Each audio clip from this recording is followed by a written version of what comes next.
The sensor alarm chimed softly aboard the Imperial scout vessel Eternal Vigilance.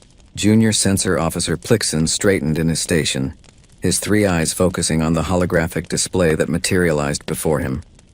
A contact, unidentified, moving through the outer reaches of Sector 447 at what could only be described as a pathetic crawl. "Commander Veshik," Plixon called out, his vocal membranes fluttering with barely contained amusement. "I have an unknown vessel. Configuration does not match any known species in the database." Commander Veshik rose from his command throne, his scaled hide gleaming under the ship's bioluminescent lighting. The Zarathian officer had served the Empire for 40 cycles, and in that time, he had encountered 17 species at various stages of development. Each time, the result was the same. They saw the might of the Zarathian Galactic Empire and understood their place in the universe. "Display it," Veshik ordered. The main view screen flickered to life. There, against the backdrop of distant stars, hung a vessel that looked like it had been assembled by children, playing with scrap metal. It was enormous, easily 3 kilometers in length, but its design was crude. Cylindrical sections connected by what appeared to be simple mechanical joints. Massive rotating sections that probably provided artificial gravity through centrifugal force. How quaint. The Empire had abandoned such primitive methods 8,000 years ago. "Analysis," Veshik commanded. "Propulsion appears to be fusion-based," Plixon reported, his voice filled with barely suppressed laughter. "Primitive fusion, Commander. They are using controlled hydrogen burning to generate thrust. Their maximum velocity appears to be approximately 0.03 times light speed." Other officers on the bridge began to chuckle. Fusion drives. The Empire had used those when they were still crawling between their home system's inner planets. "Life signs?" Veshik asked, scanning now. "Difficult to penetrate their hull. It appears to be remarkably dense for such a primitive construction." "Ah, there we are. Reading approximately 12,000 life forms. Bipedal, oxygen breathers, carbon-based. Standard template, really. Nothing special." Veshik settled back into his throne. Another species taking its first stumbling steps into the greater galaxy. How many times had he witnessed this? They always thought they were special, that their little achievements in getting from one star to another meant something. Then they encountered the Empire and realized how small they truly were. "Hail them," Veshik ordered. "Let us see if they have developed translation protocols at least." The communications officer worked at his station, broadcasting a standard greeting across all known frequency bands. For a long moment, there was no response. Then the view screen split and a face appeared. It was female, Veshik guessed, though with new species it was always difficult to tell. She had pale skin, dark hair tied back efficiently, and 2 forward-facing eyes that suggested a predator species. Her expression was calm, curious even, but not fearful. That would change. "This is Captain Sarah Chen of the United Nations Ship Endeavor," the alien said. Her words came through clearly, the ship's translation matrix working flawlessly. "We're a colony vessel from Earth, heading to establish a settlement in the new Terra system. Can we help you?" Veshik stood, drawing himself to his full height. The gesture was wasted on a view screen, but protocol was protocol.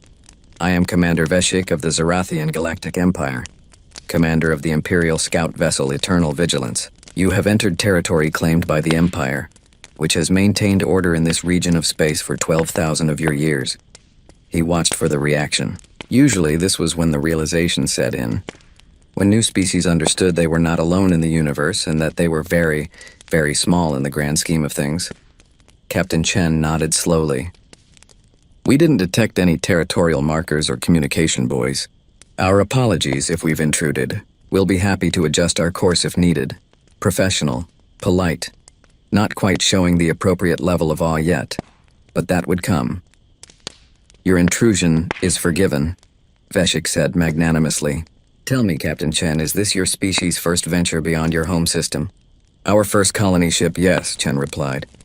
"We've been preparing for this for a long time." "I see. And how long did it take you to reach this point in space?" "We launched from Earth orbit 18 months ago. We've been accelerating and decelerating in shifts.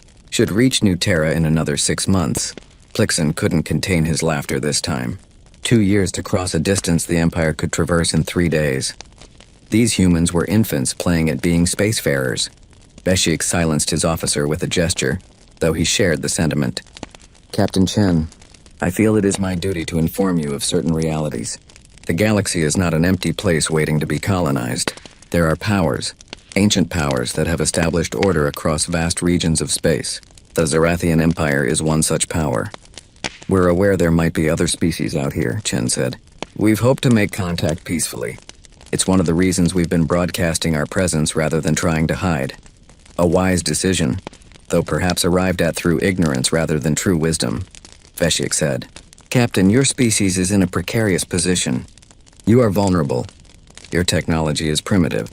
Your ship, while impressively large, would not last 30 seconds against even a single Imperial corvette. Your weapons, if you have any, are likely chemical or kinetic in nature. Your sensors cannot detect threats until they are nearly upon you. He let that sink in for a moment before continuing. However, the Empire is not without mercy. We have encountered many species at your level of development. We offer them a choice. They can accept the protection of the Empire, contribute to our economy and society, and in return receive access to technology that would take them thousands of years to develop on their own. Or they can refuse, attempt to go it alone, and inevitably fall prey to the many dangers that lurk in the dark spaces between stars. Chen's expression didn't change much, but Veshik noticed her jaw tighten slightly. Good. She was beginning to understand. What would this protection entail? She asked. Your species would become a protectorate of the Empire. You would pay tribute in the form of resources and labor. In return, we would provide defense, trade opportunities, and technological assistance. Your people would be integrated into the lower tiers of Imperial society. It is, I assure you, a generous offer. There was a pause. Chen seemed to be consulting with someone off-screen. Veshik smiled. They were probably panicking, realizing how outmatched they were. When Chen turned back to the screen, her expression was pleasant but firm. Commander Veshik, I appreciate the offer, but we'll have to decline. Humanity has worked very hard to reach the stars on our own terms. We're not interested in becoming anyone's protectorate. We're happy to establish diplomatic relations, trade agreements, cultural exchanges, but we intend to remain independent. The bridge of the eternal vigilance went silent. Veshik felt his crest rise in surprise. Refuse? This primitive species that was crawling through space on fusion torches was refusing the protection of the Empire? Captain Chen, Veshik said, his voice taking on a harder edge, I don't think you understand the situation. This is not a negotiation. This is reality. You cannot survive without the Empire's protection. We've survived for 200,000 years without meeting you, Chen replied calmly. I think we'll manage. Now, if you'll excuse us, we have a schedule to keep. It was interesting meeting you, Commander. Perhaps our peoples can talk more in the future under better circumstances. The screen went blank. She had terminated the communication. She had dismissed him like he was some minor functionary rather than a commander of the Imperial fleet. Sir, Plixen said quietly, they are continuing on their previous course. They have not altered trajectory. Veshik stood frozen for a moment. In his entire career, no species had ever simply refused and then ignored the Empire. They either accepted immediately or tried to flee. They didn't just casually continue on their way. Interesting, Veshik said finally. Plixen, compile all sensor data on that vessel. I want a complete analysis. Then transmit it to Fleet Command along with a full report of this encounter. Yes, sir. Shall we pursue? No, Veshik said thoughtfully. No, we will let them go for now. They are on their way to establish a colony, they said. That means there is a homeworld somewhere. Earth, she called it. We will need to find this Earth. He returned to his command throne, his mind already composing the report. Let the High Command decide how to handle these foolish humans. They would learn. Species always learned one way or another that the Empire did not make offers twice. Sir, the tactical officer spoke up. I'm detecting unusual energy signatures from that vessel. Their fusion reactors are producing far more power than they should be capable of producing, given their apparent technological level. Explain. According to the sensor data, their reactors are running at efficiencies that shouldn't be possible with simple fusion. The containment fields are crude but remarkably stable. And their hull, sir. The density is odd. It's almost as if they've compressed the molecular structure somehow. But that would require technology they shouldn't possess. Veshik waved a hand dismissively. Probably just inefficient systems producing excess heat and radiation. Primitive species often build things that leak energy in all directions. As for the hull density, perhaps they simply used a naturally dense material. Some species get lucky with their planetary resources. Yes, sir, although what? Their reactor output, sir. It's approximately 3 times what our projection suggested it should be. That's a significant discrepancy. Noted, included in the report. Now let us move on. We have 3 more systems to survey before the cycle ends. The Eternal Vigilance turned away from the lumbering human colony ship and engaged its faster-than-light drives.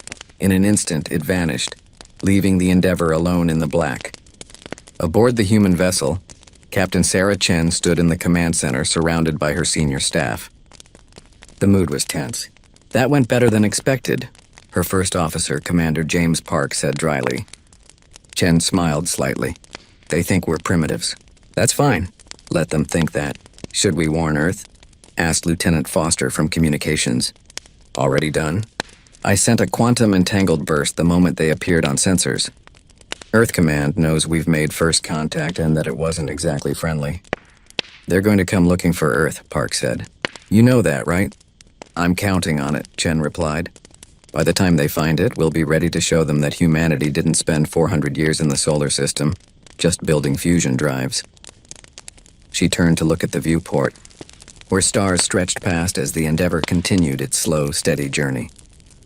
To the Zorathians, they looked like children, primitive, weak, good. How long until we reach New Terra? Chen asked. 6 months, 17 days at current velocity, the navigator replied. Good, that should be just enough time. Enough time for what, Captain? Foster asked. Chen's smile widened slightly. Enough time for the shipyards back home to finish the new fleet. You know, the one that doesn't use fusion drives. Park chuckled. I almost feel bad for them. Almost. Don't, Chen said, her voice taking on a harder edge. They offered us servitude dressed up as protection. They looked at us and saw prey. Whatever happens next, they brought it on themselves. She pulled up a display showing the Endeavor's specifications. To anyone looking at it, including the Zorathians, it appeared to be a simple fusion-powered colony ship. Chemical rockets for maneuvering. Rotating sections for gravity. Primitive and slow. What they couldn't see, what their sensors couldn't penetrate through the heavily compressed hull plating, were the prototype weapon systems hidden in the cargo sections. The miniaturized fusion antimatter reactors that were currently running in low-power mode. The manufacturing facilities that were even now printing out components for defensive systems. The Endeavor was a test bed, a proof of concept, a way to see how advanced species would react to humanity's emergence. Now they knew. Chen opened a private channel to Earth Command, using the quantum communicator that the Zorathians didn't even know existed. Command, this is Chen, first contact made. Species is hostile in a condescending way. They consider us primitive and weak. Recommend we proceed with Operation Surprise Party. Let's show them what 4 centuries of focused engineering can accomplish. The response came back instantly, traveling faster than light through quantum entanglement. Confirmed, Captain. Operation Surprise Party is greenlit. Construction is ahead of schedule. 6 months until the first battle group is ready. Try not to start a war before then? Chen smiled. No promises, Command. Chen out. She closed the channel and looked around at her crew. They were all smiling now. They knew what was coming. Humanity had spent 400 years trapped in one solar system, unable to crack faster than light travel. So they had done what humans did best. They had perfected everything else. Material science, manufacturing, weapons, defense, power generation. They had pushed every other technology to its absolute limit, while the galaxy presumably flew around using faster-than-light drives and energy weapons. Now finally they would see if their approach worked. All hands, Chen announced over the ship-wide intercom. This is the captain. I'm pleased to announce that we have successfully made first contact with an alien species called the Zorathians. They seem to think we're primitives who need protection. In 6 months, we're going to show them exactly what kind of primitives we are. Continue your duties. Stay sharp. And remember, we represent all of humanity now. Let's make Earth proud. Cheers echoed through the corridors of the Endeavor as the ship continued its slow journey through space, looking for all the world like a primitive vessel, crewed by a species that barely understood the universe around them. The Zorathians would learn the truth soon enough. Humanity had arrived in the galaxy, and they had brought weapons the Empire couldn't even imagine. Patrol Commander Vixrel of the Zarathian Imperial Border Fleet was having a monumentally boring day. 6 cycles into his posting at Checkpoint Helix 9, and the most exciting thing he had witnessed was a merchant vessel with slightly outdated registration papers. The merchant had apologized profusely, paid the fine, and continued on his way. That was 3 days ago. Since then, nothing but empty space and the distant glow of stars. He lounged in his command chair, reviewing reports with the kind of half-hearted attention that came from reading the same thing for the 1000th time. Checkpoint Helix 9 sat at the intersection of 3 minor trade routes in a backwater region of Imperial space. Nothing important ever happened here. That was why junior commanders like himself got posted here. Do your time, stay out of trouble, and eventually earn a transfer to somewhere that mattered. Contact, Sensor Officer Kelmis announced suddenly, her tone bored. Single vessel emerging from FTL at marker 7. Vixrel didn't even look up from his reports. Identification? Running it now, that's odd. That made Vixrel glance up. Kelmis had been doing this job longer than he had been alive. She didn't say things were odd unless they truly were. What is it? IFF signature is registering as UN's Defiant. United Nations ship. Database indicates United Nations is the governing body of species classified as human. First contact was logged approximately 6 months ago by Commander Vashik of the Eternal Vigilance. Vixrel sat up straighter. Humans, the primitive fusion drive species? Affirmative. Although, Commander, this vessel does not match the configuration from the first contact files. The Endeavor was a 3-kilometer colony ship. This vessel is much smaller, approximately 400 meters. Configuration is unusual. Vixrel called up the visual feed on his main screen. The human ship hung in space about 10,000 kilometers from the checkpoint.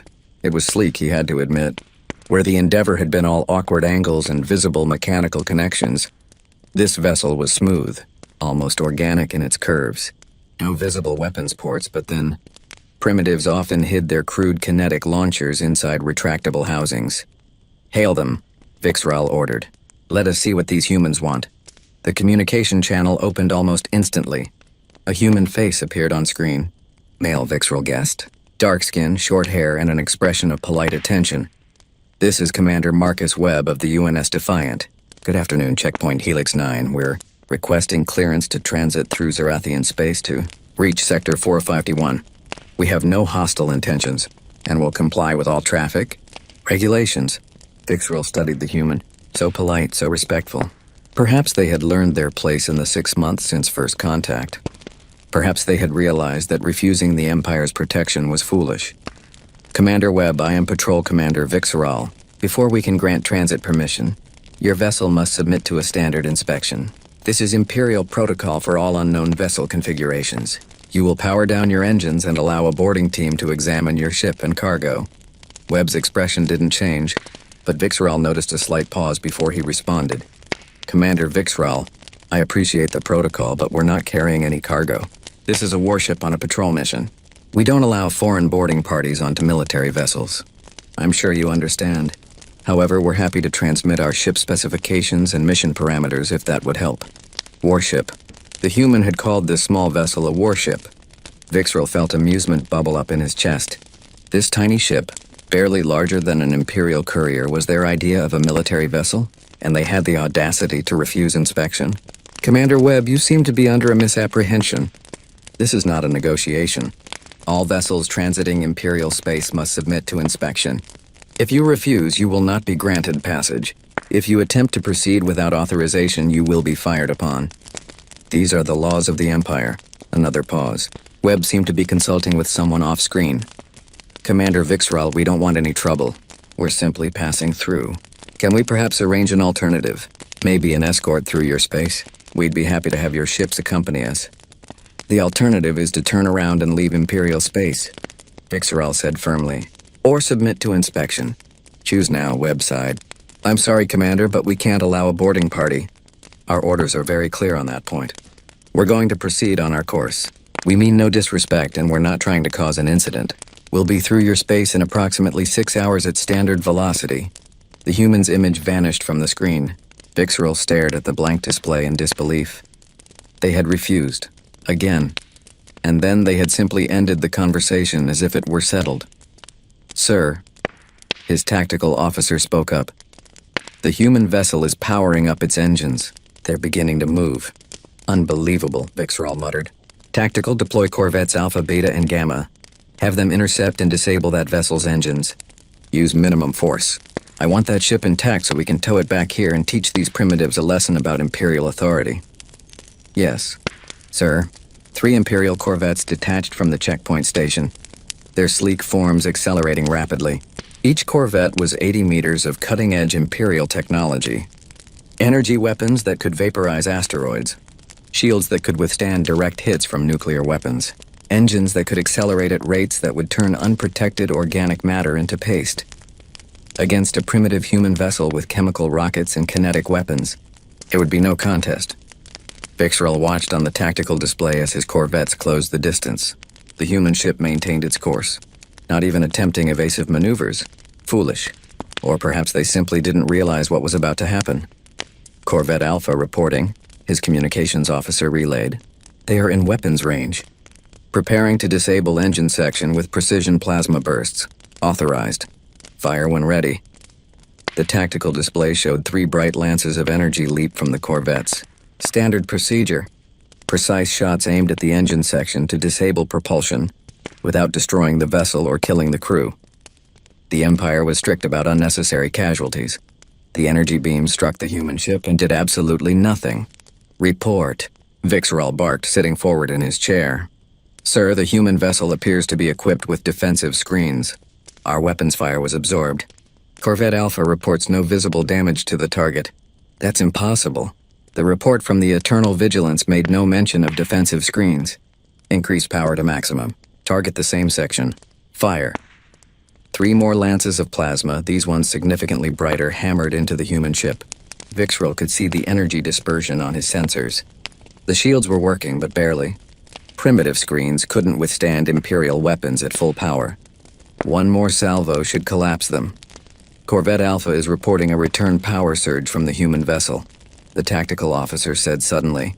Multiple signatures. Weapons lock detected. They're targeting our ships. Vixral laughed despite himself. Let them fire their kinetic weapons. Our shields will handle whatever primitive projectiles they can throw. Projectiles away from human vessel. Count as 3. Velocity is... Sir, this can't be right. What? Computer is reading projectile velocity at 0.4 times light speed. That can't be accurate. That would mean relativistic kinetics. Nothing can accelerate solid matter to that speed in combat. Time frames. Vixral opened his mouth to agree when 3 things happened simultaneously. The tactical display showed 3 of his corvettes suddenly light up with collision warnings. The communication system erupted with panicked voices, and the sensor officer made a sound that Vixral had never heard from her before. A sound of pure shock. Direct hits on all 3 corvettes, she managed to say. Alpha's shields didn't even register the impact. The projectile went straight through. Hull breach on 17 decks. They're venting atmosphere. Beta took a glancing hit. Half their sensor array is gone. Gamma is trying to evade, but another hit. Their main reactor just went offline. Vixral stared at the display. 40 seconds. The entire engagement had lasted 40 seconds. 3 Imperial corvettes, each one a masterpiece of military engineering, had been disabled by 3 shots from a primitive human vessel. Sir, the human ship is transmitting. Put it on screen, Vixral said quietly. Commander Webb appeared again. He looked genuinely apologetic. Commander Vixral, I'm truly sorry about this. We tried to avoid conflict. Your ships are disabled but intact. Casualties should be minimal if your damage control teams are competent. We're transmitting medical assistance protocols if you need them. We'll continue on our route now. Again, we apologize for the misunderstanding. Webb out, the screen went blank. The human ship accelerated smoothly away from the checkpoint, leaving 3 crippled corvettes in its wake. Vixral sat frozen in his command chair. Around him, his bridge crew worked frantically to organize rescue operations for the corvettes. But all he could think about was the impossible thing he had just witnessed. Relativistic kinetic weapons. Defensive screens that shrugged off full-power Imperial plasma weapons. A vessel that moved with precision and speed that belied its primitive fusion drives. None of it made sense. None of it matched the reports from first contact. Get me Admiral Thexvar, Vixral said finally. Priority 1 transmission. Tell him we have a significant problem. 3 sectors away, in the military headquarters of the Zarathian 4th Fleet, Admiral Thexavar received the transmission during his morning briefing. He listened to Vixral's report in silence, his expression growing darker with each passing moment. When the report finished, he sat back in his chair and looked at his assembled officers. They all wore the same expression of disbelief. "Show me the sensor logs," Thexavar ordered. The holographic display in the center of the room lit up with data. Weapons velocities, energy absorption rates, impact analysis. Thexavar was a career military officer with 70 cycles of experience. He had fought in 3 major wars and countless minor skirmishes. He knew weapons technology inside and out. What he was looking at shouldn't exist. "Analysis," he said to his chief science officer. The science officer, an elderly Zarathian named Pelkor, manipulated the holographic display, pulling out specific data points. The projectiles were tungsten carbide, Admiral. Simple metallic slugs, nothing exotic, but the velocities recorded are accurate. These weapons use some form of accelerator that can push solid matter to 40% light speed. The kinetic energy involved is staggering. A single projectile has more destructive potential than our largest plasma cannon. How are they accelerating them? Thexavar demanded. Unknown. The acceleration takes place inside the vessel. We have no sensor data on the mechanism. But Admiral, this is the less concerning part. Go on. The defensive screens. They're not operating on any principle we recognize. They're not deflecting energy. They're not dispersing it. They appear to be absorbing it and then dissipating it through the hull structure itself. The entire ship's hull seems to be part of the defensive system. And the hull density readings. Admiral, if these sensor readings are accurate, that ship's hull is denser than neutronium. That's impossible. Yes, sir. It should be. But the readings don't lie. Somehow these humans have found a way to compress matter beyond what we thought possible. Their ship isn't just protected by dense armor. Their ship is dense armor with engines and weapons attached. Thexavar stood and walked to the holographic display, studying the rotating image of the human vessel. It looked so small, so insignificant, yet it had disabled 3 Imperial corvettes in less than a minute. What happened to that colony ship? The Endeavor, he asked. Checking, sir. According to our tracking data, it arrived at its destination, a system the humans call New Terra, approximately 2 months ago. They've established a colony there and begun construction of orbital facilities. And their home system, Earth? We haven't located it yet, sir. The humans have been very careful not to reveal its location. We're working on tracking their FTL signatures, but they don't use the same FTL technology we do. Their jump signatures are unique, difficult to track. Thexavar made a decision. Assemble Battle Squadron Krev, 25 warships, 2 dreadnoughts. I want destroyers, cruisers, and full support vessels. We're going to this New Terra system. Sir? Pelkor looked concerned. That seems like an extreme response to a single incident. A single incident? Thexavar turned to face his science officer. Pelkor, think about what we just witnessed. A primitive species, one that we assumed was barely capable of interstellar travel, just disabled 3 of our corvettes with weapons technology we don't understand, and defensive systems we can't explain. If they have one ship like this, they have more. We need to show them unequivocally what happens when you challenge the Empire. And if they have many ships like this, then we'll destroy them all. We are the Zarathian Empire. We have ruled this region of space for 12,000 years. We are not going to be humiliated by primitives who only just learned to leave their home system. Assemble the battle squadron. We move in 3 days.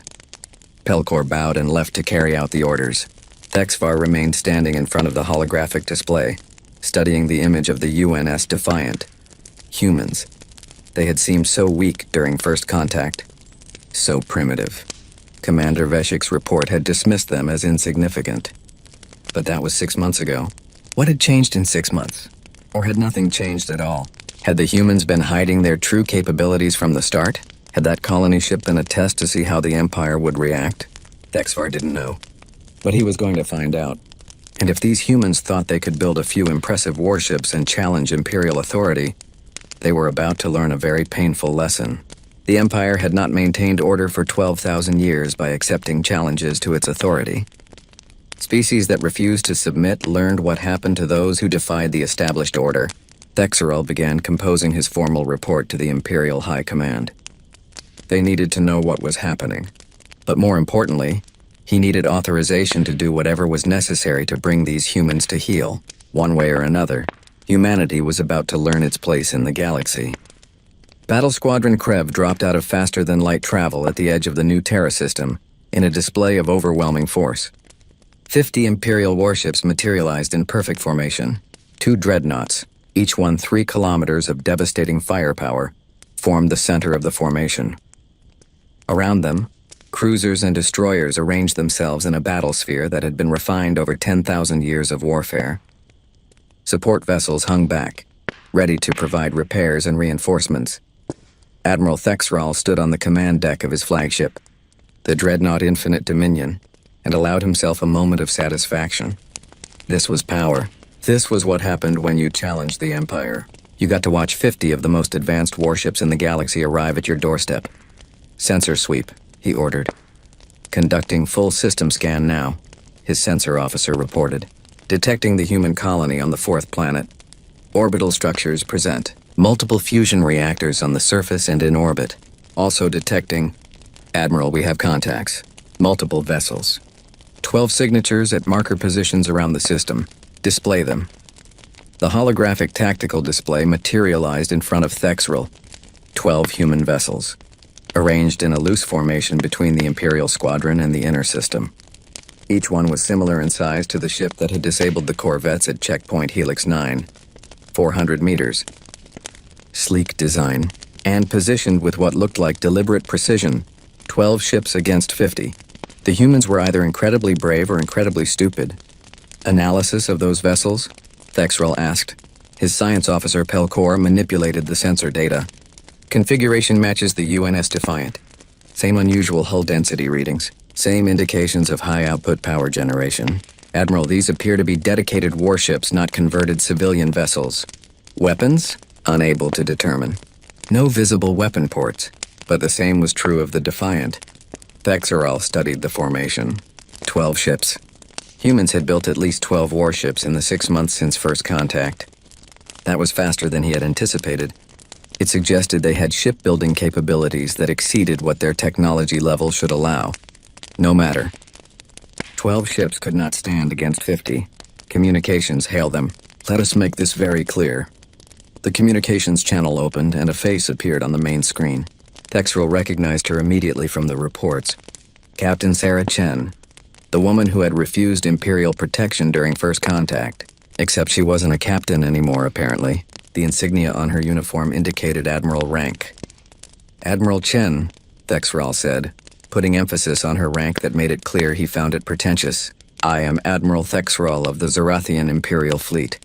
As you can see, I have brought sufficient force to address the situation that has developed. Admiral Thexral, Chen replied pleasantly.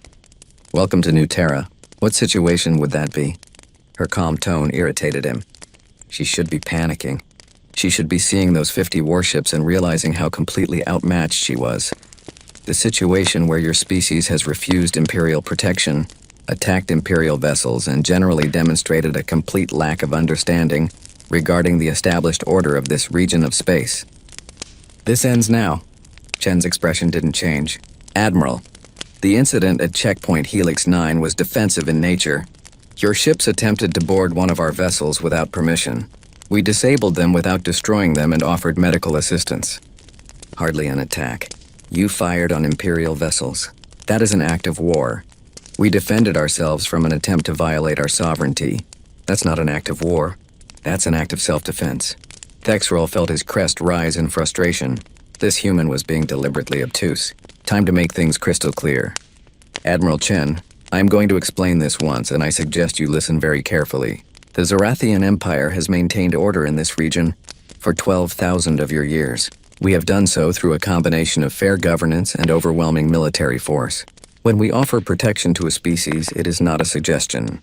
It is an inevitability. You can accept peacefully, or you can resist and be brought into compliance through force. The choice is yours. And if we prefer independence? Chen asked. Then you will be made an example of what happens to species that refuse to acknowledge reality. There was a pause. Chen seemed to be considering something. Then she nodded slowly. Admiral Thexrel, before we go any further, I'd like to explain something to you. You've made assumptions about humanity based on limited information.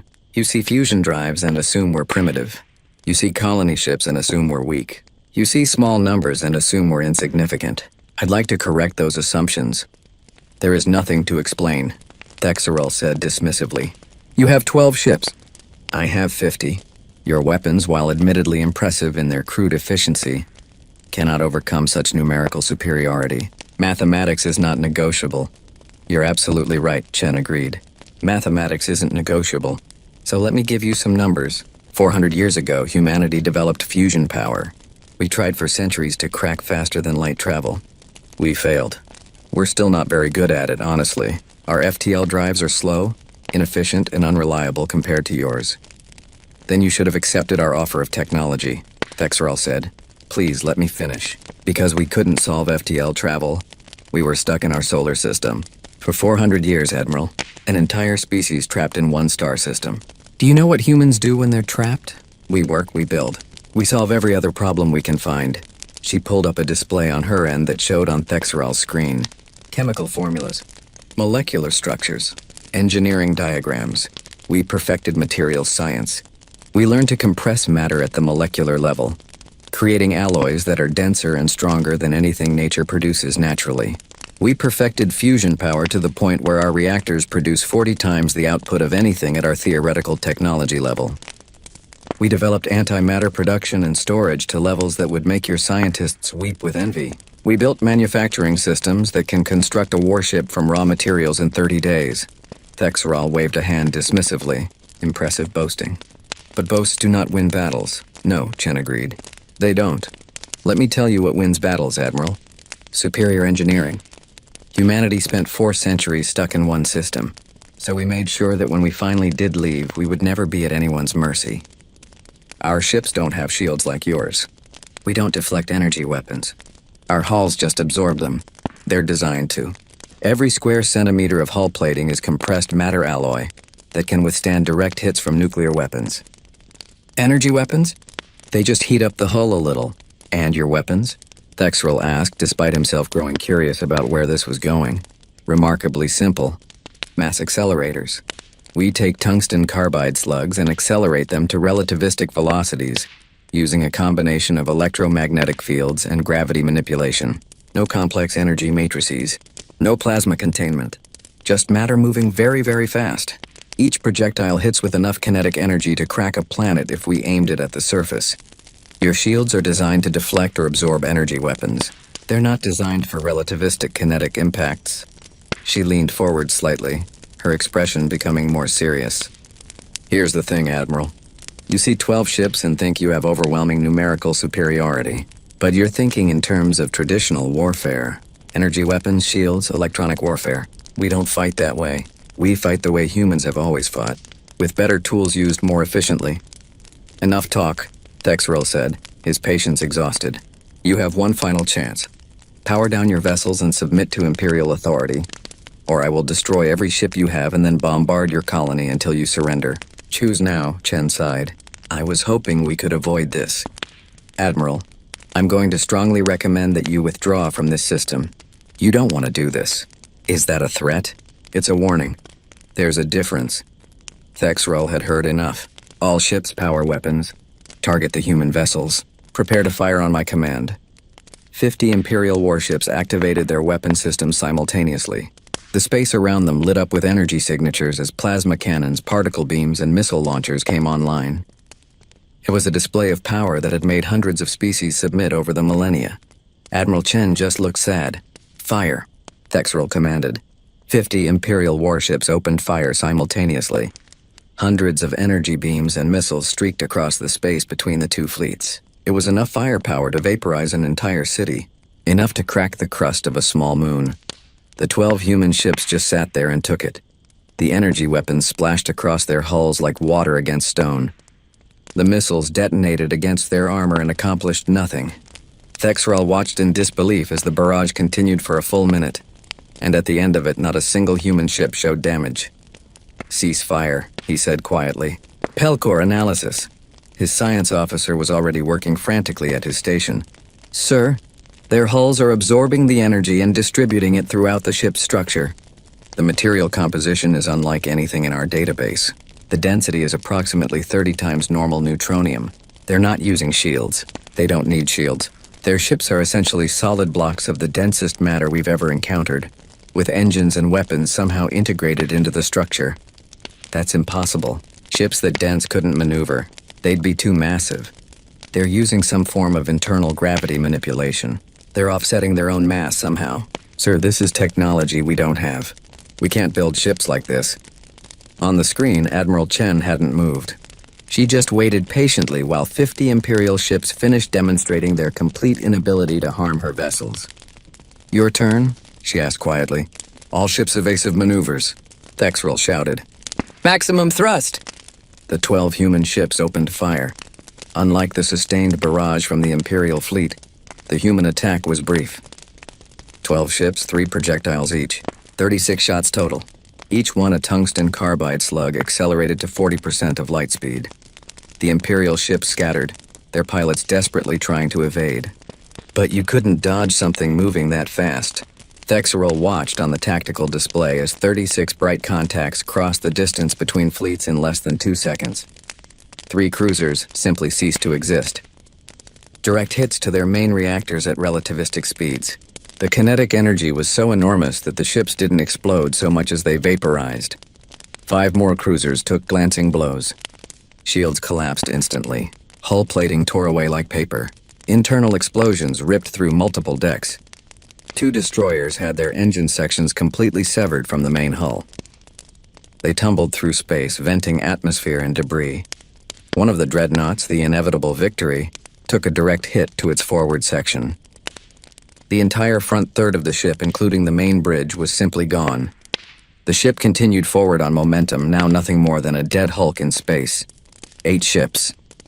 The humans had disabled or destroyed 8 Imperial vessels with a single volley.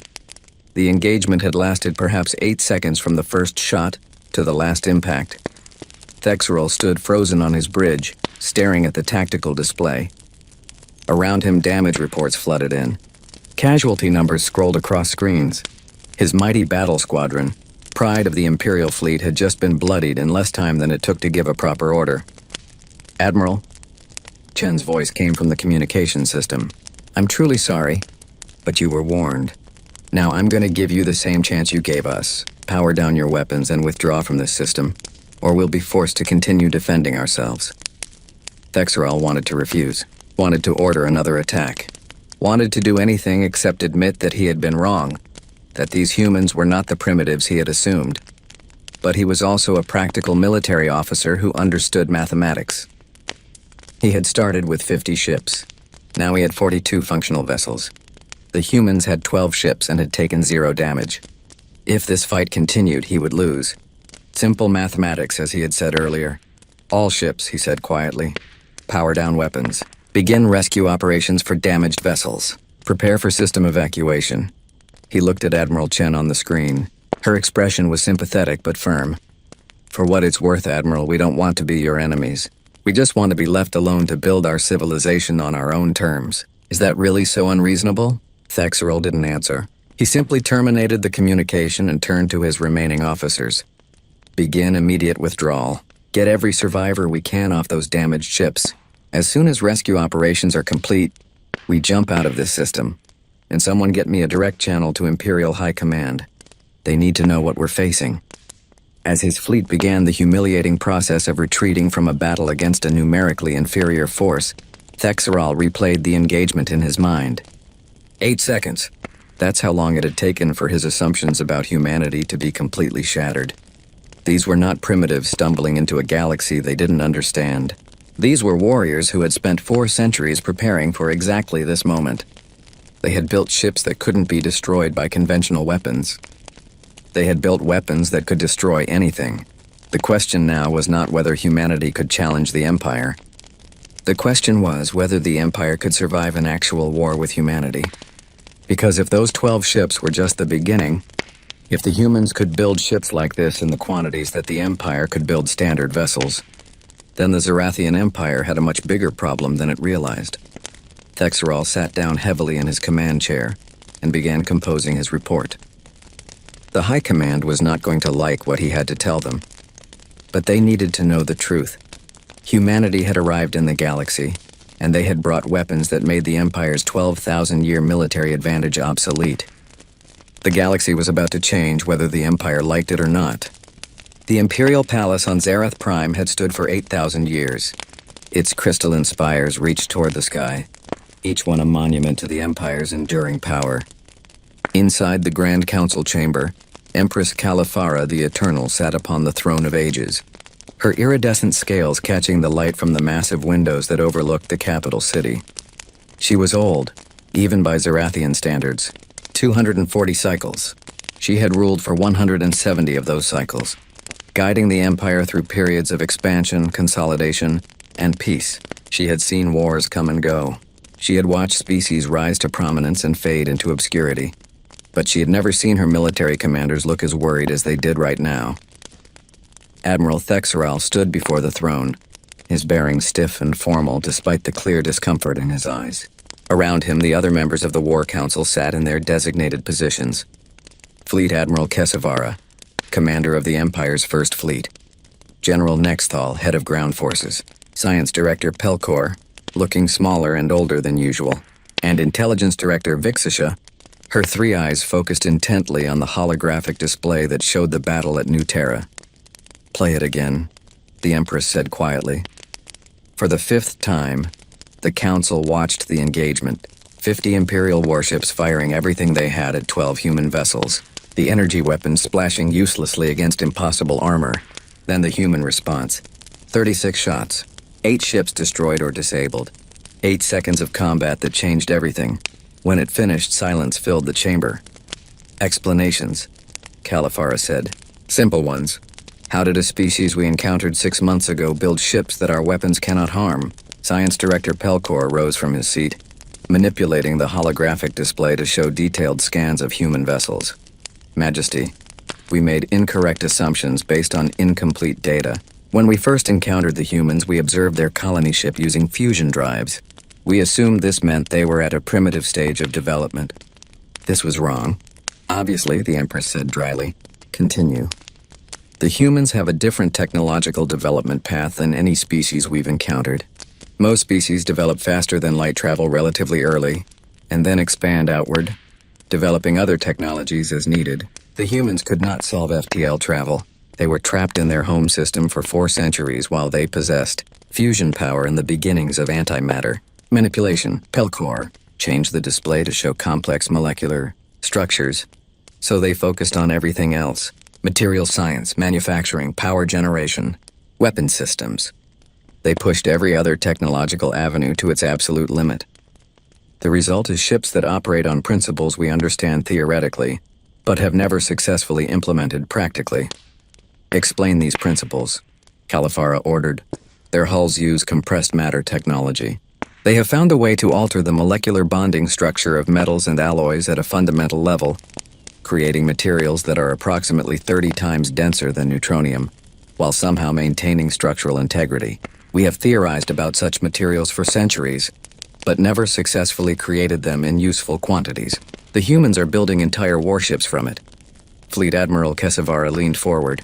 "But ships that dense should be impossible to move. The mass would be too great." "They use internal gravity manipulation," Pelkor explained. "Each human warship contains multiple gravity generators that partially offset the ship's mass. It's not true mass reduction, more like selective gravity cancellation. Theoretically brilliant. Practically, we wouldn't know where to begin replicating it." "And their weapons?" General Nexthal asked. "Relativistic kinetics. We abandoned that approach millennia ago, because we developed better alternatives," Pelkor said. "Energy weapons are more efficient, easier to maintain, and don't require storing massive amounts of physical ammunition. But the humans took kinetic weapons and perfected them beyond what we thought possible. Their mass accelerators use a combination of electromagnetic fields and gravity manipulation to accelerate solid projectiles to 40% light speed in a distance of less than 100 meters. The energy requirements alone should be impossible, but their power generation systems are far more advanced than ours." Califara listened to all of this with growing concern. "So they cannot travel quickly between stars?"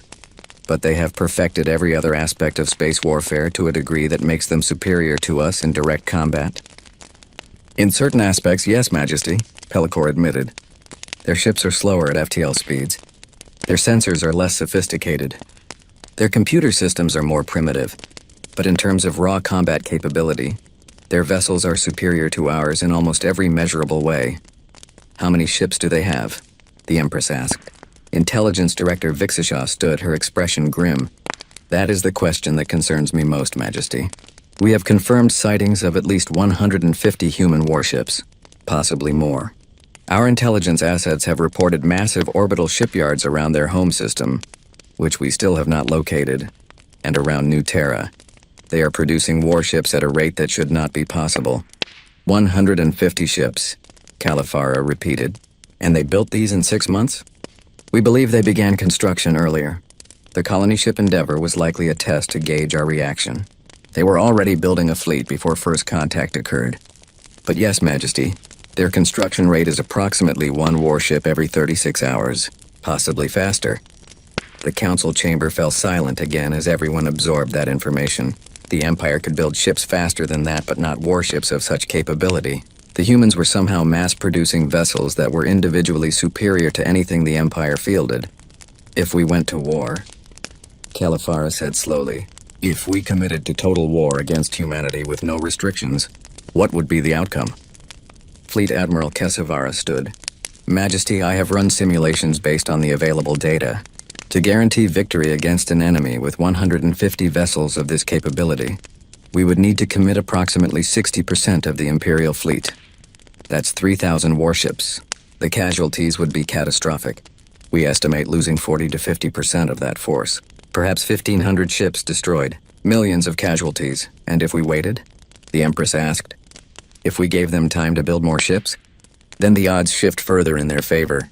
If they continue their current production rate, within 1 year they will have ships numbering in the thousands. Within 2 years, they could potentially match our entire fleet in numbers while maintaining their technological advantage.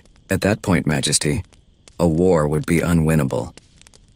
Califara stood from her throne and walked to the great window overlooking her capital. Millions of Zerathians went about their lives down there, unaware that the foundation of their 12,000-year-old empire was being questioned in this chamber. Options, she said. Give me options. General Nexthal spoke up. Strike now with overwhelming force.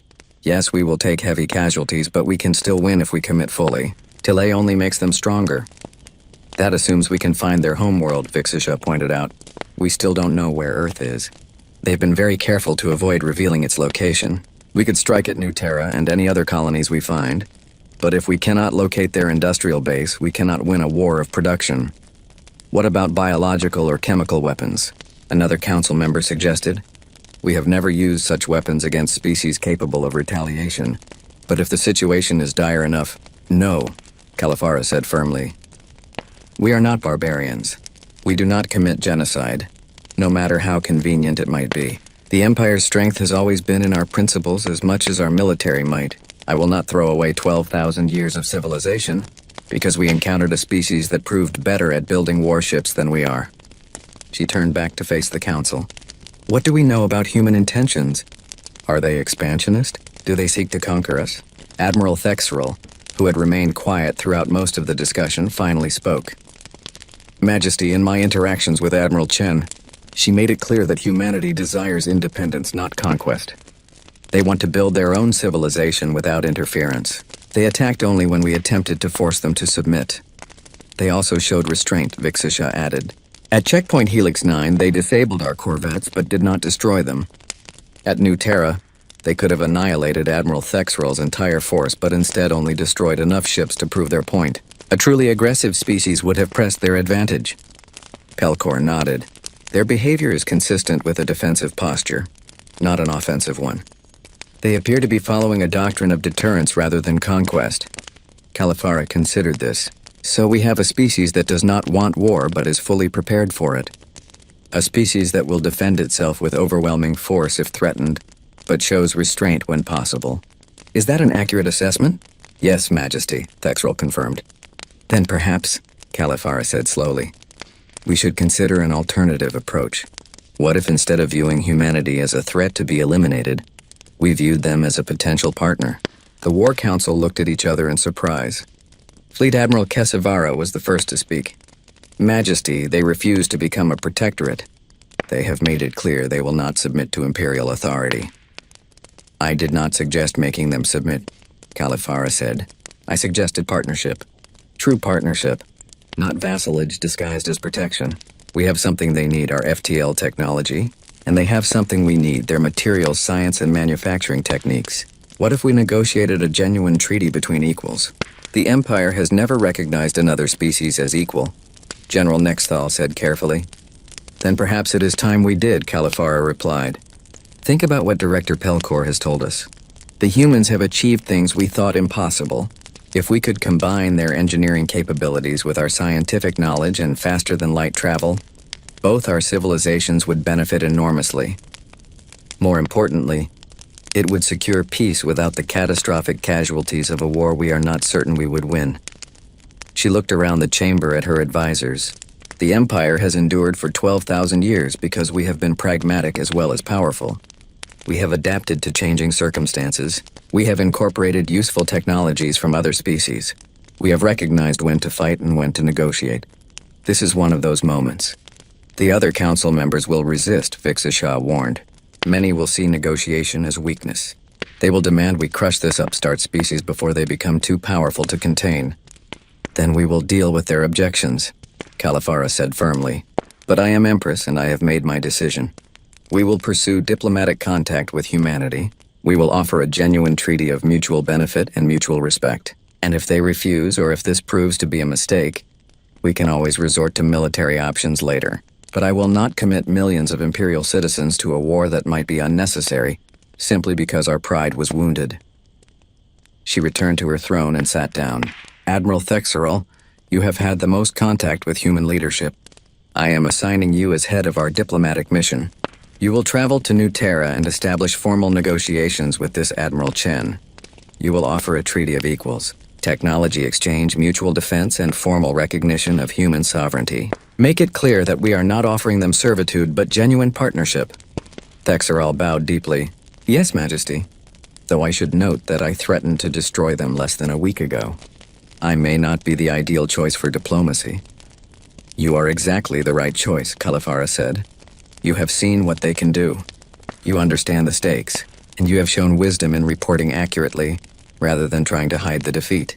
The humans will respect honesty more than they would respect false flattery from someone who has not witnessed their capabilities firsthand. She stood again, signaling the end of the council session. We stand at a crossroads. Down one path lies a war that will cost us dearly even if we win. Down the other lies the possibility of a partnership that could benefit both our species for millennia to come. I choose the second path. I expect all of you to support this decision. The council members rose and bowed. As they filed out of the chamber, Pelcor approached the Empress privately. A wise decision, Majesty, he said quietly, though I must point out one additional concern.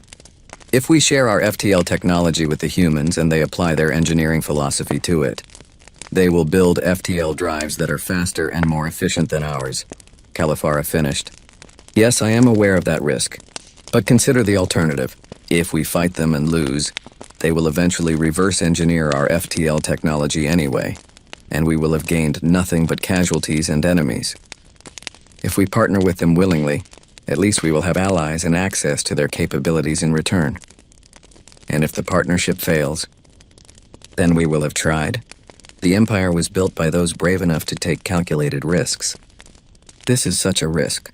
The humans have proven they are not primitives to be conquered. Let us see if they can prove to be partners worth having. As Pelcor left the chamber, Kalifara looked out once more over her capital, somewhere out there beyond the borders of the Empire. Humans were building more of their impossible warships, ships that could challenge the Empire's millennium of military dominance, ships built by a species that refused to be anyone's subjects. For 12,000 years, the Empire had been the dominant power in this region of space. That era might be ending, but perhaps if she handled this correctly, what came next could be even better. An alliance between Zarathian knowledge and human engineering, between Imperial wisdom and human innovation. Or it could all go horribly wrong. But that was the nature of leadership. Making the hard choices and living with the consequences, Califara returned to her throne and began preparing the formal treaty documents. In 3 days, Admiral Thexral would carry them to New Terra. In 3 days, they would find out if humanity was willing to be a partner, or if war was inevitable. The fate of billions rested on that conversation. The diplomatic station hung in neutral space exactly halfway between New Terra and the nearest Imperial system.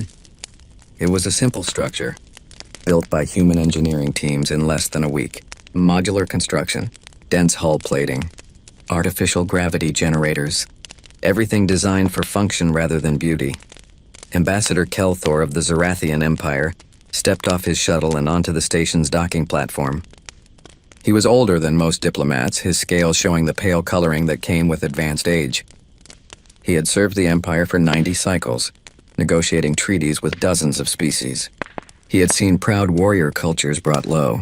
He had watched primitive species beg for Imperial protection. He had crafted agreements that brought entire sectors under Imperial control. This assignment was different. Kelthor carried with him a diplomatic pouch, containing something unprecedented in Imperial history. A treaty between equals, not a protectorate agreement. Not a vassalage contract, an actual treaty recognizing another species as having equal status. With the Empire, the fact that such a document existed at all told him everything he needed to know about how seriously the Empress was taking the human situation. 2 human guards met him at the airlock. They wore simple uniforms, no armor, and carried weapons that looked disturbingly efficient.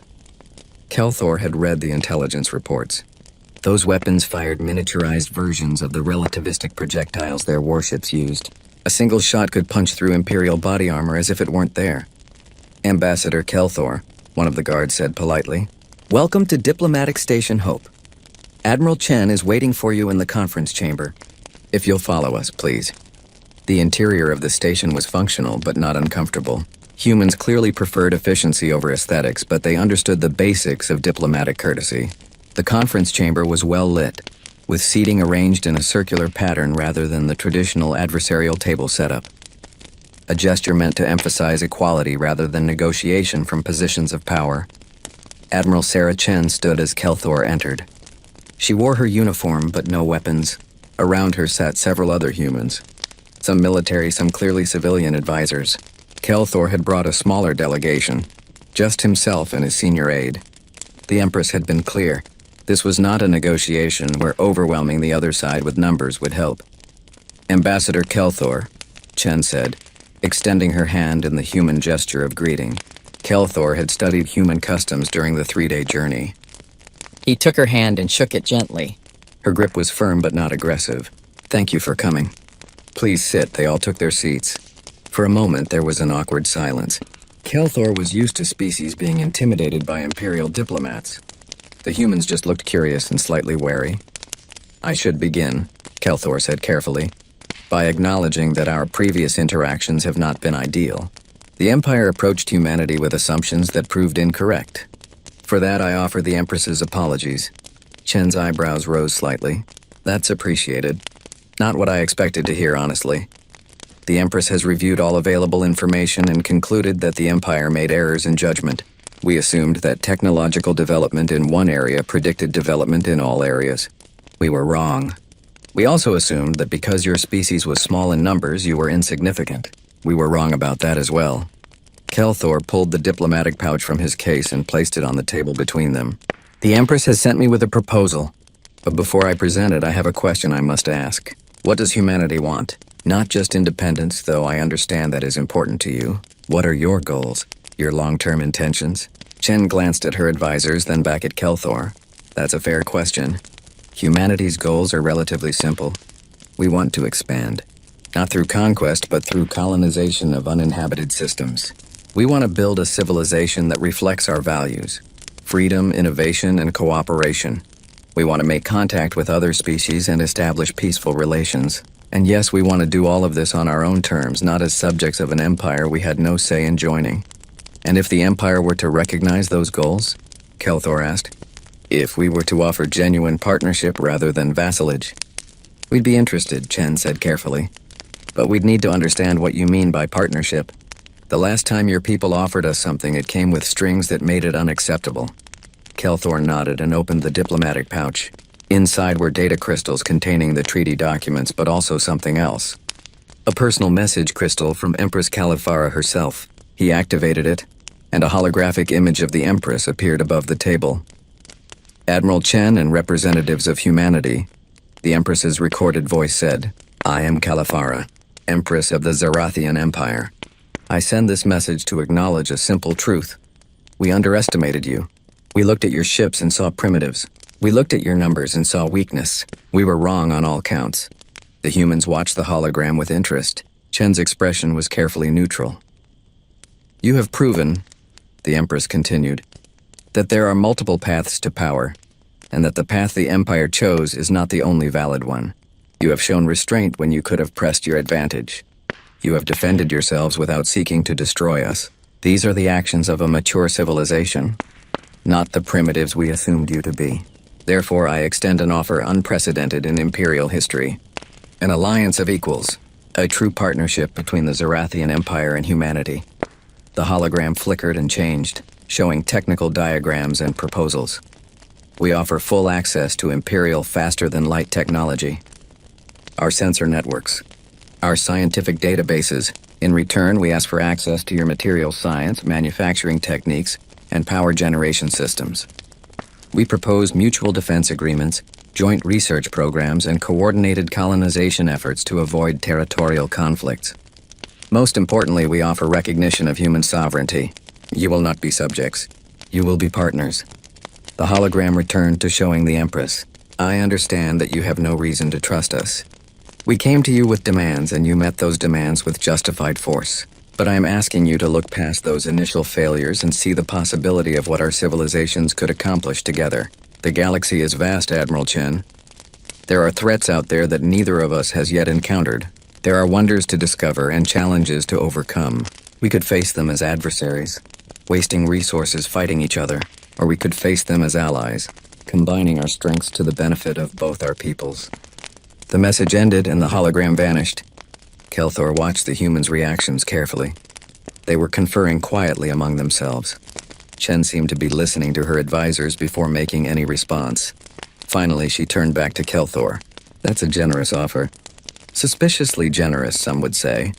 What's the catch?" "There is no catch," Kelthor said honestly. "Though I will be frank about the Empire's motivations. We ran projections.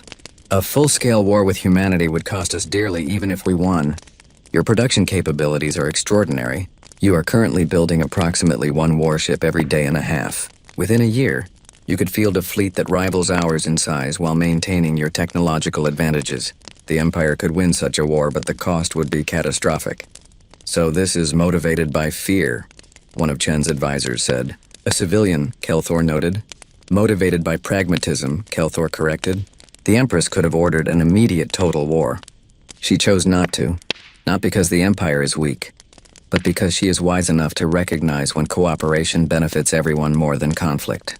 You have something we need. We have something you need. Why should millions die when both sides could prosper through partnership?" Chen leaned back in her chair, studying Kelthor carefully. "You're being very honest about your position." "That's unexpected. Lying would be pointless," Kelthor said. "Your intelligence services are undoubtedly aware of the troop movements and fleet reorganizations happening within Imperial space.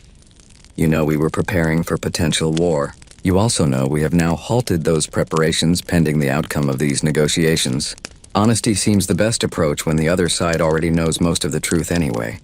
Chen smiled slightly at that. "Fair point. All right, Ambassador, let me be equally honest. You're right about our production capabilities. We currently have 823 warships operational. By this time next year, we'll have over 3,000. By the year after that, probably 10,000. Kelthor felt his breathing membranes flutter involuntarily. 10,000 ships. The Empire's entire fleet numbered approximately 5,000 vessels. But here's the thing, Chen continued. We don't want to build 10,000 warships. Do you know how much resources that takes? How many people we have to dedicate to military production instead of building colonies, science stations, and hospitals? Building weapons is expensive and ultimately wasteful. We did it because we had to. Because we knew that when we finally left our solar system, We'd encounter species like yours who would see us as either subjects or threats. She stood and walked to the viewport, looking out at the stars. Humanity spent 400 years trapped in one star system, Ambassador. 400 years working on engineering problems while dreaming about what was out there. We built weapons because we weren't naive.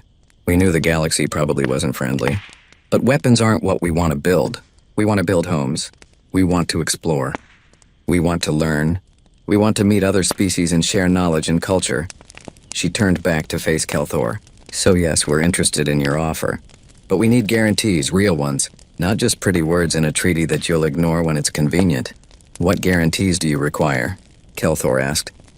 One of Chen's advisors, a man with gray hair and sharp eyes, spoke up. First, absolute sovereignty. No imperial governors.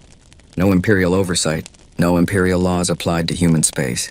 We govern ourselves completely. Agreed, Kelthor said immediately. Second, another advisor said, any technology exchange must be complete and unrestricted. We're not interested in partial access or versions that have been deliberately limited. Agreed. The Empress anticipated that concern. All technology sharing will be complete, including manufacturing specifications and theoretical foundations. Third, Chen said, mutual defense means exactly that, mutual. If the Empire is threatened, we'll help defend you. But if humanity is threatened, the Empire responds with the same level of commitment, not token support. Full commitment, Kelthor hesitated. That was a significant ask. It meant the Empire would be obligated to defend human interest with the same vigor it defended its own. But looking at the determination in Chen's eyes, he understood this was non-negotiable. I will need to consult with the Empress on the specific language, Kelthor said carefully, but I believe this is acceptable in principle. The Empress views this as a true alliance, not a convenient arrangement. True allies defend each other. Fourth, the gray-haired advisor said, joint command structure for any military operations involving both our forces. Neither side has automatic authority over the other. Decisions are made cooperatively. Acceptable, Kelthor agreed, though this will require detailed protocols to be worked out. And finally, Chen said, expansion rights. Humanity will continue to colonize uninhabited systems. We will not encroach on Imperial territory, but we will not accept restrictions on where we can establish colonies in unclaimed space. We've identified approximately 200 systems within 1,000 light-years of Earth that are suitable for colonization. We intend to settle them. Kelthor pulled up a holographic star map. Show me these systems. Chen interfaced with the display and 200 markers appeared on the map. Kelthor studied them carefully. None were in Imperial territory. Several were in regions the Empire had explored but never bothered to colonize. A few were in areas the Empire had claimed but never actually occupied. Most of these are acceptable, Kelthor said. However, Systems 17, 23, and 44 are currently claimed by the Empire. We would need to negotiate those specifically. We can discuss those individually, Chen agreed, but the principle stands. We need room to grow. Kelthor sat back and looked at the humans around the table. They were negotiating from a position of strength, but they weren't being unreasonable. Everything they asked for was logical and fair. The Empire would retain its sovereignty. Humanity would gain theirs. Both would benefit from shared technology and mutual defense. I believe we have the foundation for an agreement, Kelthor said. But I have a question. Why show restraint? You clearly have the military capability to expand aggressively. You could take whatever you wanted. Why negotiate at all? Chen returned to her seat. Because that's not who we are, Ambassador. Humanity has a long and often ugly history. We've fought countless wars among ourselves. We've committed atrocities. We've nearly destroyed ourselves more than once. But we learned. We learned that peace is harder than war, but infinitely more valuable. We learned that cooperation achieves more than conquest. We learned that the strongest civilizations are built on principles, not just power. She leaned forward. We built ships that can't be destroyed because we never want to be at anyone's mercy. But we don't want to be conquerors either. We want to be neighbors, partners, friends if possible. The galaxy is big enough for all of us, Ambassador. There's no reason we can't share it peacefully. Kelthor felt something shift in his understanding. He had come here expecting to negotiate with warriors drunk on their newfound military superiority. Instead, he found philosophers who happened to be very good at building weapons. The Empress had been right to pursue this path. Then let us formalize this agreement, Kelthor said. I will need approximately 3 days to consult with the Empress on the final details. But I believe we have reached an understanding that will satisfy both our peoples. Agreed, Chen said. 3 days. We'll work on the detailed technical specifications for the technology exchanges during that time. They stood and shook hands again. As Kelthor prepared to leave, Chen stopped him with a question. Ambassador, can I ask you something? What did you think when you first saw the battle reports from New Terra? Kelthor considered the question carefully. I thought, the galaxy is about to change, and I was right. But perhaps not in the way I initially feared. And now? Now I think that perhaps the change will be for the better. The Empire has been dominant for so long that we had become complacent. You have reminded us that power comes in many forms and that there is always room for improvement. I believe this partnership will strengthen both our civilizations. Chen smiled. I hope you're right, Ambassador. I really do. 3 days later, the treaty was signed. Full documentation was transmitted to both governments. Celebrations erupted in human colonies across settled space. In the Imperial capital, the response was more mixed. Many celebrated the alliance. Others grumbled about the Empire showing weakness. But Empress Califara stood firm. She addressed the Empire in a broadcast transmitted across every Imperial world. For 12,000 years, she said, the Empire has maintained order through a combination of wisdom and strength. Today, we demonstrate that wisdom once again. Humanity represents something new in the galaxy. A species that achieved through focused determination what we achieved through time and natural progression.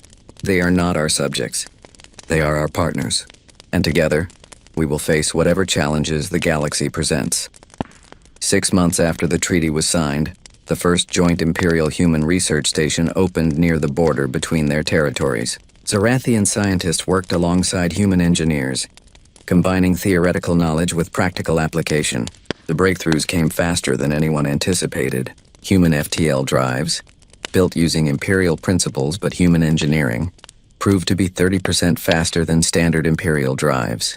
Imperial energy weapons, redesigned using human materials science, became 40% more efficient. Collaborative shipyards began producing hybrid vessels that combined the best of both civilizations' technologies. Admiral Chen stood on the observation deck of the joint military headquarters, watching as the first combined fleet departed for patrol duty. 15 human warships and 20 Imperial vessels flying in formation. A year ago, those ships would have been shooting at each other. Now they were defending each other. Admiral Thexrel stood beside her. The Zarathian had become her counterpart in the joint command structure. Their initial hostile encounter at New Terra seemed like ancient history now. It's remarkable, Thexrel said quietly. A year ago, I came to your system intending to force your submission. Now I watch our ships fly together as allies. The universe works in strange ways. Not strange, Chen corrected gently. Just unexpected. Sometimes the best outcomes are the ones we don't anticipate. I have a question, Thexrel said. Your species spent 400 years preparing for this moment. Building weapons, developing technology, all in anticipation of meeting other species. Yet when you finally did meet us, you showed restraint. Why? Chen was quiet for a moment before answering. Because humanity learned a hard lesson over our history. The most powerful weapon in the universe isn't the one that destroys your enemy. It's the one you never have to use. We built ships that couldn't be beaten so we would never have to fight. We built walls so strong that nobody would dare attack us, which meant we could offer peace from a position of genuine security, rather than desperation. She turned to look at Thexrel. Your empire has lasted 12,000 years through a combination of military might and wise governance. That's impressive. But imagine what you could accomplish if instead of spending resources maintaining dominance over hundreds of subject species, you spent those resources on partnership with equal civilizations. The galaxy is full of mysteries we haven't solved, threats we haven't faced, opportunities we haven't explored. Together, we can accomplish more than either of us could alone. The Empress believes the same, Thexrel said, though convincing the entire empire will take time. There are still those who view humanity as upstart primitives who got lucky. Chen laughed. Let them think that. We'll keep building impossible things while they underestimate us. Speaking of which, I wanted to show you something. She pulled up a display showing a new ship design. It was enormous, dwarfing even the largest human or Imperial vessels currently in service.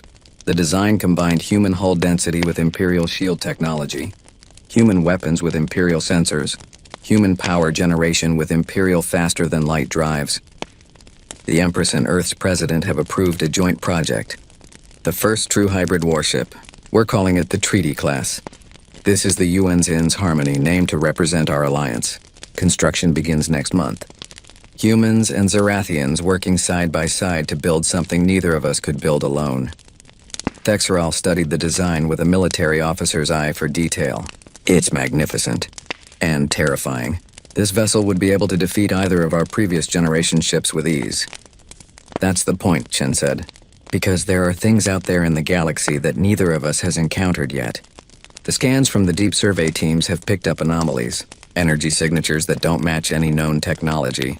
Ships that don't match any known configurations. Something is out there, Admiral. Something that might make our previous conflicts look like playground disputes. The Void Collective, Thexeral said quietly. We've been tracking them for the past 3 months. They appeared from uncharted space and have destroyed 2 independent colonies. No communication, no warnings. Just overwhelming force followed by complete silence. Exactly.